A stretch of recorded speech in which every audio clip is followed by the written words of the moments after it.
2011 Dodge Charger with a 5.7, doing a P0197, which is oil temperature sensor.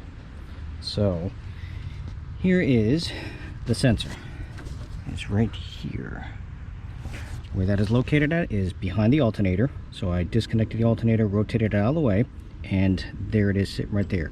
It's right next to the actual oil filter. So here's your oil filter.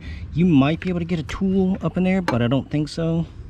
In order to get it off, you'll still be too close to the main power wire, so I would recommend disconnecting the power supply if you do it the alternator way or you do it this way.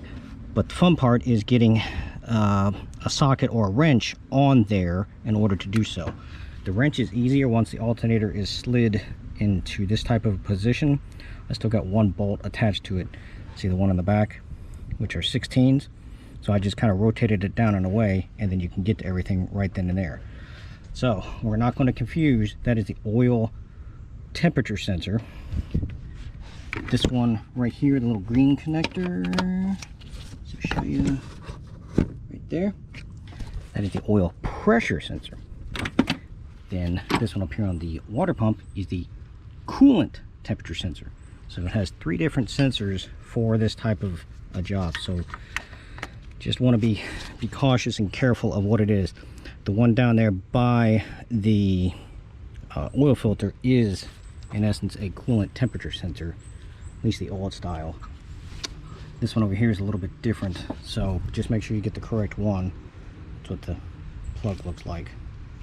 And I use a 19mm wrench, boxed in, came off real easy. Sockets usually don't work because they're not, the inside part's not deep enough without it hitting the connector itself and destroying it. So boxed in wrench was able to do it. Just move the alternator down and away. I did not completely take it out, just did the top bolt and the front bolt, loosened up the back one just a little bit, and then it rotated like yay. See how you can see it. Obviously take your belt off.